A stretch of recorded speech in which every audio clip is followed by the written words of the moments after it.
문제는 제가 비혼주의자라는 건데요. 관심이 있는 건 확실한 것 같아요. 사랑까지인지는 모르겠지. 그런 얘기가 있던데 그 오디션장에서 지금 이 순간 가며 약간 이런 느낌. 안녕하세요. 저는 31살 평범한 직장인입니다. 소개로 만난 4년째 열애 중인 3살 많은 남자친구가 있는데요. 30대가 되니까 친한 친구들, 친구들이 결혼을 하기 시작해서 최근에 남자친구도 조금씩 결혼 얘기를 꺼내곤 합니다. 문제는 제가 비혼주의자라는 건데요. 저는 어릴 적부터 부모님 사이가 안 좋으셔서 결국 제가 고등학교 때 이혼하셨고 주변에서 양가 식구들과 불화 등으로 힘든 결혼 생활 하시는 분들을 많이 보다 보니까 결혼에 대한 어떤 회의가 있습니다. 남자친구가 저에겐 굉장히 좋은 사람이라 오래 함께하고 싶지만 결혼은 둘만 좋다고 할 수 있는 게 아니라는 생각과 이 사랑이 언제까지 영원할 수 있을지 걱정됩니다. 헤어지는 게 맞을까요? 자, 저희 작품이랑 똑같은 내용이에요. 그러네요. 제가 앞서 처음에 소개를 해드렸죠. 보아스는 저의 어떤 가치관, 신념 이게 이제 한 여인으로 이제 바뀌게 되는 건데 저는 충분히 바뀔 수 있다고 생각해요. 제가 갖고 있었던 틀에 불과한 거고 사랑이 갖고 있는 그 힘은 아주 위대하고 크기 때문에 저는 깨어질 수 있을 거라고 생각해요.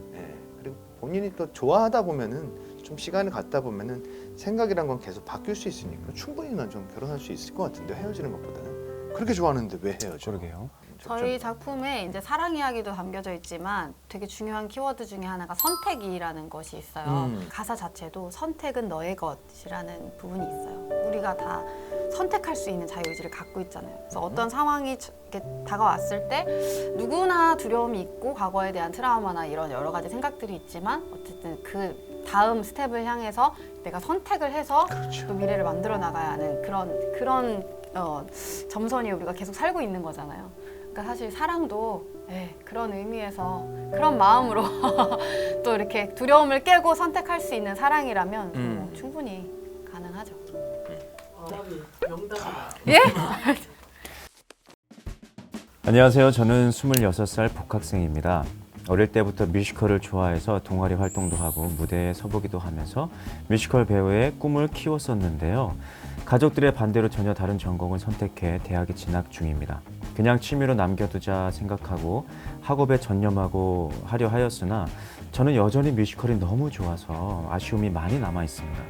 지금이라도 다시 뮤지컬 공부를 시작해서 배우를 준비해도 괜찮을까요? 뮤지컬 배우가 되기 위해 어떻게 준비해야 할까요? 플러스 추가로 오디션 때 부르면 안 되는 노래가 있을까요? 잘 얘기해 주실 것 같아. 복학생 분 당연히 됩니다. 도전하셔도 그럼요. 돼요. 도전하셔도 됩니다. 때는 없어요. 10년 후에도 되고 20년 후에도 됩니다. 본인이 하고 싶은 것을 하는 것이 인생에서 가장 중요한 것 같아요. 물론 여러 상황과 여건 때문에 그걸 하지 못하는 부분들이 굉장히 많잖아요. 근데 오히려 지금 20대 때에는 오히려 내가 하고 싶은 것들을 후회 없이 도전해보고 부딪혀보고 또 깨져보고 하는 것이 좋지 않을까라는 생각이 들어요. 그래서 뮤지컬 오디션 때는 부르지 말아야 되는 넘버는 없습니다. 그건 없지만 내가 가지고 있는 장점과 내가 어떤 노래를 했을 때 그 배역에 캐스팅이 될 수 있을까를 잘 생각해서 그것을 생각하고 곡을 선택하는 것이 좋을 거란 생각이 듭니다. 그런 얘기가 있던데 그 오디션장에서 지금 이 순간 가며 약간 이런 느낌. 지금 이 순간이 금지곡이었던 때가 있었어요. 있었고 하지만 지금은 또 오히려 또 새로울 수도 있어요. 예. 다음 오디션 때는 그렇죠. 여기 방금 네. 우리 이지훈 배우님께서 불렀던 검푸른 운명을 한번 도전해 보세요. 그렇죠. 그녀의 목소리 그녀의